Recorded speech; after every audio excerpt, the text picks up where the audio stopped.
Coucou,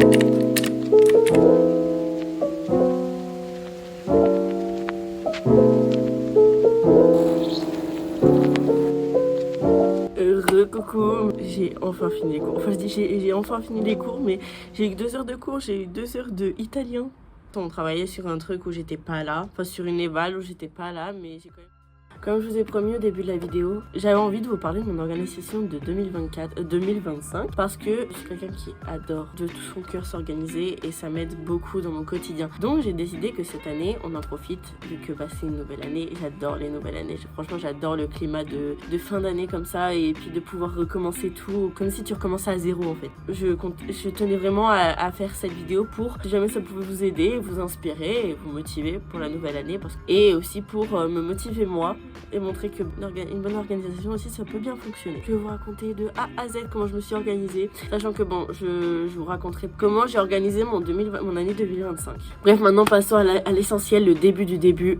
J'ai organisé mon année 2025 simplement en objectif et en priorité. J'ai organisé mon année 2025 en objectif, sachant que moi je n'étais pas du tout douée pour les objectifs. Sachant que faut savoir les atteindre quoi. Et j'en avais pas en fait.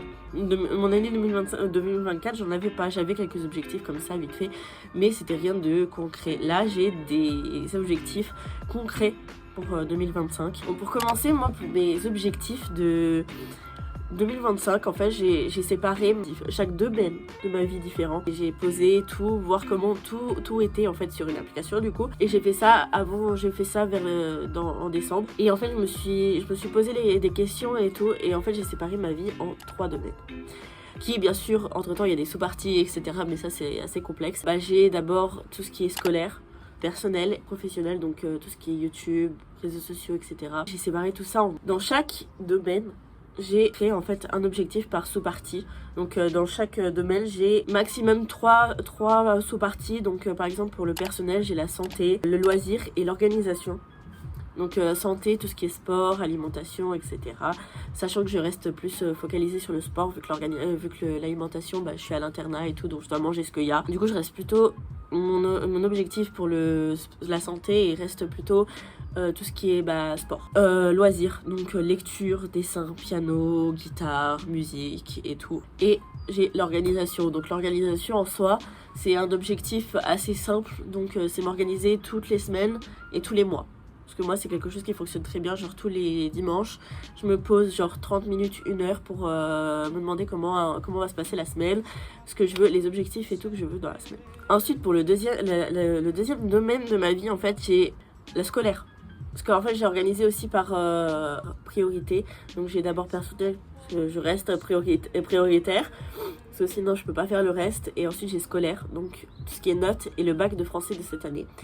Le note, objectif d'améliorer mes notes et puis le bac, j'ai commencé à réviser pour le bac avant, etc., m'organiser, comment ça va se passer, etc. Et ensuite pour le troisième domaine, c'est le professionnel, donc YouTube et les réseaux sociaux, parce que je me lance sur les réseaux sociaux en reliant réseaux sociaux et YouTube, en espérant que ça fonctionne. Donc mon but de cette année, c'est vraiment réussir, surtout que je viens d'atteindre les 200 abonnés sur YouTube et je suis vraiment très contente. Pour me faire les objectifs de 2025, en fait, je me suis posé plusieurs questions. Qu'est-ce que je veux atteindre dans chaque chose en fait? Qu'est-ce que je veux faire? Qu'est-ce que à la fin de 2025, je veux que ça soit réussi? Et du coup, en fonction de ça, je me suis créé les objectifs, mais des objectifs clairs. Pour le sport, je me suis dit 2 fois par semaine, je fais du renforcement musculaire, donc de la muscu. Je vais courir de suite, je vois comment ça se passe. C'est mon objectif jusqu'à la fin de 2025. Ensuite, pour l'objectif en soi, je me suis demandé comment l'atteindre. Qu'est-ce que je peux faire dans la semaine, pendant mes journées, qui m'aidera à atteindre ce que je veux en fait. Je me suis créé des actions, des petites routines ou des habitudes qui vont m'aider à accomplir ce que je veux. Et du coup, en fait, quand j'ai mis à plat les actions, les choses à faire pour atteindre ça, je me suis demandé comment rendre ces trucs plus faciles, du genre, par exemple pour courir, je prépare mon sac la veille pour le poser dans le casier pour aller courir. Et ensuite, moi, ce qui m'aide, c'est d'avoir déjà un plan de ma journée. Donc, par exemple, avant, j'aimais pas aller à la muscu le lundi soir parce que j'étais fatiguée, etc. Sauf que, par exemple, avant la fin de l'année 2025, je me suis créé un emploi du temps avec ma copine. Et par exemple, je me suis marqué le lundi soir, je vais courir 1 heure. Enfin, je vais courir 30 minutes, 20-30 minutes. Et ensuite, on va à la muscu. Et d'avoir ça écrit, en fait, d'avoir ça mis sur papier, ça m'a aidé à fixer le truc et d'être assez contente d'y aller. En fait, j'attendais que ça, parce que pour moi, le lundi matin, c'est super compliqué. Donc je me suis mis ça sur papier et j'ai commencé à créer un petit emploi du temps qui rend les choses un peu plus simples pour moi. Donc voilà, déjà pour les objectifs 2025, en reliant les objectifs, j'ai aussi fait des priorités. Donc bon, en soi j'ai relié les priorités en fonction de mes objectifs par ordre bien sûr. Donc j'ai d'abord moi, mon objectif 2025 c'est déjà d'aller un petit peu mieux et ensuite bah, j'ai tout ce qui est scolaire et tout, et puis bah YouTube etc. Donc maintenant que j'ai tout ce qui est général genre mis à plat et clair et net dans ma tête, maintenant je vais commencer à organiser mon plan d'action. Pour mon plan d'action, j'ai du coup commencé à organiser mes mois. Genre je m'y suis mise à l'avance parce que sinon je me connais très bien. Genre comme l'année dernière, j'aurais trop la flemme. Genre le janvier, en janvier, genre le 29, je vais vouloir, va falloir que je prépare le février. Sauf que j'aurais tellement la flemme que du coup je me suis créé déjà un plan et des choses à l'avance. Donc voilà pour le mois de janvier, genre j'ai déjà créé mes objectifs, mes priorités. Donc par exemple le sport, le bac, donc les cours, YouTube. Donc ça c'est ma priorité de janvier. Si vous savez pas où commencer, juste commencer sur une chose que vous voulez améliorer. Genre ce mois-ci entier, qu'est-ce que vous voulez faire?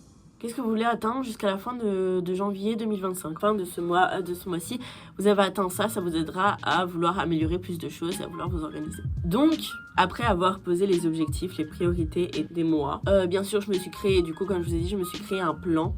Et j'ai le même plan pour tous les mois, mais du coup je le remplis à la fin du mois en faisant un bilan bien sûr de chaque mois qui s'est passé, qu'est-ce que j'ai accompli, qu'est-ce que je suis fière, etc.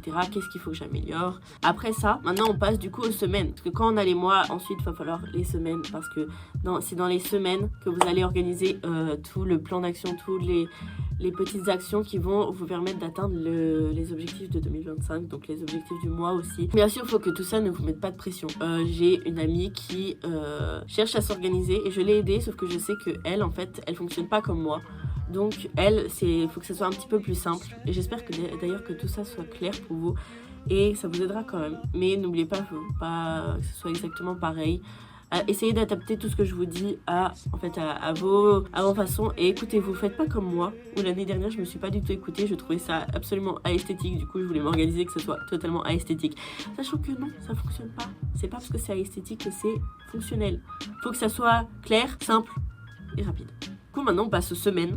Et dans les semaines, du coup, c'est tout simple en fait. Dans les semaines, vous n'êtes pas obligé de mettre des priorités. C'est rajouter du stress en plus en fait. Priorité, du coup, il va falloir que je me focalise là-dessus toute la semaine, etc. Et moi, en fait, ça me met de la pression en plus. C'est juste qu'en fait, il faut quand même que j'organise ma semaine en fonction de ce que je veux atteindre dans le monde. Du coup, pour les semaines, j'ai essayé de m'organiser assez simplement. Du coup, je me suis organisée sur mon téléphone, sur les notes de mon téléphone, où j'ai tout simplement déjà créé un fichier genre pour janvier et semaine du 6 au 12. Et dessus, j'ai marqué mes objectifs. J'ai marqué les tâches à faire, donc les tâches les plus importantes à faire cette semaine. Bon, pour mes objectifs, j'ai marqué 3 objectifs ou pas plus de 3 objectifs. Sachant que mes objectifs ne sont pas organisés par ordre de priorité, bien sûr. C'est juste genre, j'ai 3 objectifs comme ça. Et c'est pas quelque chose que je me mets vraiment beaucoup la pression. Et ensuite, du coup, je vais vous montrer, j'ai un agenda. En achetant cet agenda, j'ai eu très peur parce que je me suis dit, je vais pas le tenir. Comme en fait, tous les planeurs et tout ce qui est physique que j'ai essayé de tenir. J'ai eu très peur, mais j'avais très hâte de l'essayer quand même parce que ça faisait très longtemps que je voulais un agenda genre juste de l'année et pas franchement de l'année scolaire. Je l'ai acheté en décembre avec ma mère et du coup j'ai commencé à organiser, bien sûr comme j'étais un peu à la bourre et que je l'ai pris à la dernière minute, j'ai pas eu le temps de, par exemple dimanche dernier, organiser sur mon agenda. Mon agenda, je l'ai organisé avant-hier. J'ai organisé du coup dimanche dans la journée quand j'avais eu un peu le temps, je l'ai fait. Et du coup j'ai marqué déjà tous mes devoirs que j'ai à faire et toutes les petites tâches. Mais franchement c'est pas quelque chose de énorme, c'est juste pour rester au clair et que ça soit genre visuel dans ma tête. Parce que moi je suis beaucoup visuelle, donc j'essaye de rendre les choses un peu plus simples. Et par exemple du coup je coche et je surligne tout ce que j'ai fait en fonction de mes devoirs. Et du coup je me suis même avancée pour la semaine d'après, où j'ai déjà marqué mes activités, les choses que je dois faire principalement. Et du coup j'en ai déjà fait.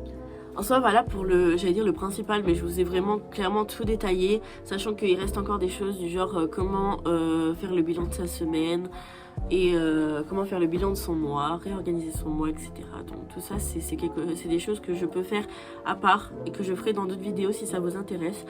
Mais voilà en soi, en globalité, tout ce que je fais moi pour m'organiser, et j'espère et je veux tenir tout ça pour l'année 2025. Du coup, pour vous, ce que je vous conseille de retenir de cette vidéo, c'est essayer de vous organiser en fonction de comment vous fonctionnez. Parce que bon, ça peut avoir l'air assez complexe pour moi, enfin pour vous, mais moi tout ce que j'ai fait, c'est je m'y suis prise à l'avance, donc j'ai pris mon temps et j'ai pris mon temps de chercher comment je fonctionne, mais au moins c'est clair. Il faut aussi que vous sachiez qu'il ne faut pas vous mettre la pression. Ne vous mettez pas la pression sur le fait de vous organiser. Il faut absolument atteindre vos objectifs. Si vous n'y arrivez pas, ça arrive. En plus, si c'est le début, par exemple, pour moi, c'est la première fois que je m'organise aussi bien pour l'année, pour les mois et même pour la semaine. Et si pour vous, ça vient pas du premier coup, c'est normal. Mais il faut continuer de chercher, en fait, faut pas lâcher. Pour des personnes, par exemple, pour moi, le physique, ça fonctionne pas. Donc tout ce qui est planeur, bullet journal et tout, ça fonctionne pas, sachant que pour d'autres, c'est tout ce qui fonctionne. Le Notion pour moi ça fonctionne pas, mais j'ai des amis avec qui Notion ça fonctionne. J'espère de tout mon cœur que toute mon organisation vous ait aidé et clarifié un peu les choses. Franchement, je l'espère de tout mon cœur parce que je tenais à vous faire cette vidéo. Allez sur mon Instagram, je suis absolument actif et je vous répondrai et je montre un peu plus de mon quotidien dans les stories, etc. Et je mets des astuces en plus dans mes posts. D'ailleurs, le premier post sortira sûrement la semaine prochaine. Et suivez-moi aussi sur TikTok. Et je vais sûrement chercher à vous aider de la meilleure façon possible. Et je vous souhaite une bonne année à tous. Franchement, j'espère que cette année pour vous sera magnifique comme elle le sera pour moi.